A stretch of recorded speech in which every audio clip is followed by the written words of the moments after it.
Now, Bernanke got up yesterday before the House Banking Committee and was being questioned, and he said, look, you can't audit us, you can't look at us, or there will be a depression. So that's financial terrorism, just like in October.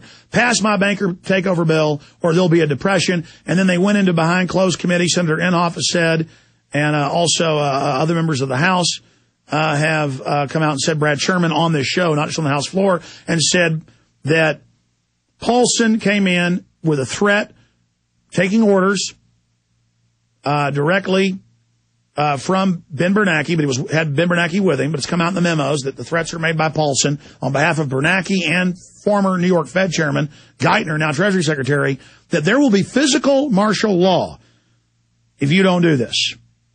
And that's why you're now seeing antagonism by the House towards him. Even though they're a bunch of crooks and thugs on average, they didn't like him coming in and saying, look, we'll just throw your butts out or arrest you.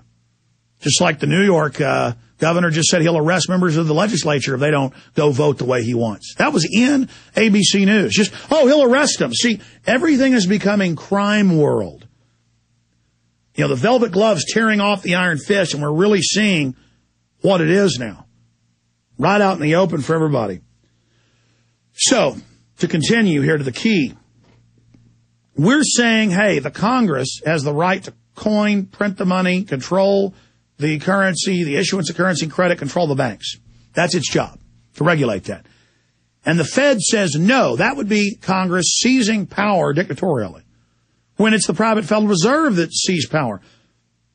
It was Congress that got bought off in 1913 with 11 senators voting on Christmas Eve at midnight, right before midnight when nobody's there. They come in and criminally pass the Federal Reserve Act. They're criminals. This was a coup. And that coup stayed in place, but kind of sat back so people wouldn't notice the takeover, and then crept out and took over. And they've done that now, and now they're mopping up.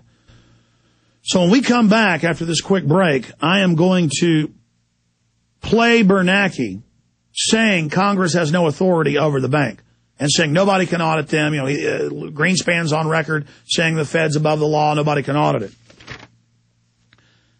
And then I'm going to read to you from the Constitution. The Congress shall have the power to coin money, regulate the value thereof, foreign coin, and fix the standard of weights and measures. And then it goes on over the banks and everything else.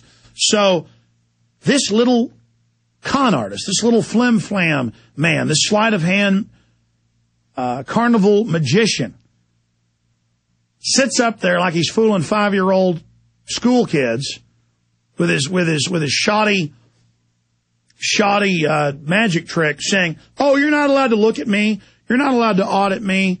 You're not allowed to investigate me. You're not allowed to look into what I'm doing. It'll destroy America. Financial terrorism. It's going to destroy the economy if you don't give us NAFTA and GATT. Destroys the economy. It's going to destroy the economy if you don't give us all these tax increases. Then they get the tax increases, destroys it further. It's going to destroy the economy if you don't give us unlimited power. We're going to be nuked by Iraq. They have WMDs if we don't invade. Always conning, always lying, always scamming, always terrorizing the public. I need to continue to broadcast. I need to continue to put the information out here. I've already had the FBI and Secret Service here at my offices, and I told people that, and they didn't believe it. Now it's been all over the newspapers. I mean, I've been physically attacked. I am at the very tip of the spear here, and I'm trying. I'm not a George Washington, folks. Okay? I'm one of the political minds about how to wake the people up. I'm more of a, and I'm not trying to parallel myself with these people, but in the modern age of resistance, I'm more of a Sam Adams type. In that I'm out there setting bushfires in the minds of men. I'm out there running a media operation, getting broadsheets out to people. You understand? And so I'm just there trying to wake up as many people as I can to build our numbers while I watch the enemy getting ready to move on us. Wake up, wake up. Come on, the enemy's coming. The enemy's coming. The enemy's coming. I'm up here on the parapet warning the enemy's coming. People are saying, well, soldier, climb down the wall and run out and fight the enemy out there. Hell, we know the enemy's coming. I'm here trying to get and all these people that call for war and bloodshed, you never see them out shooting anybody.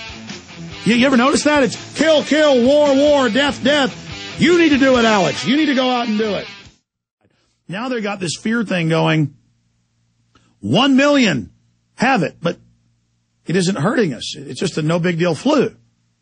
See, this is mind control. And I wanted to read to you from CBS News. The U.S. Department of Homeland Security sent a memo to some health care providers noting procedures to following the swine flu outbreak eventually makes quarantines necessary. DHS Secretary Bridger McGraw circulated the swine flu memo, which was obtained by CBS News.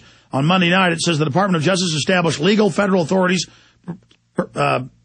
pertaining to the implementation of a quarantine and enforcement under approval from HHS. The Surgeon General has the authority to issue quarantines. And it goes on to say forced inoculations and the Executive Order 13375. 13375. And their argument is that you got to take the shots because you'll make other people sick. But if the other idiots have taken it, then they can't get it.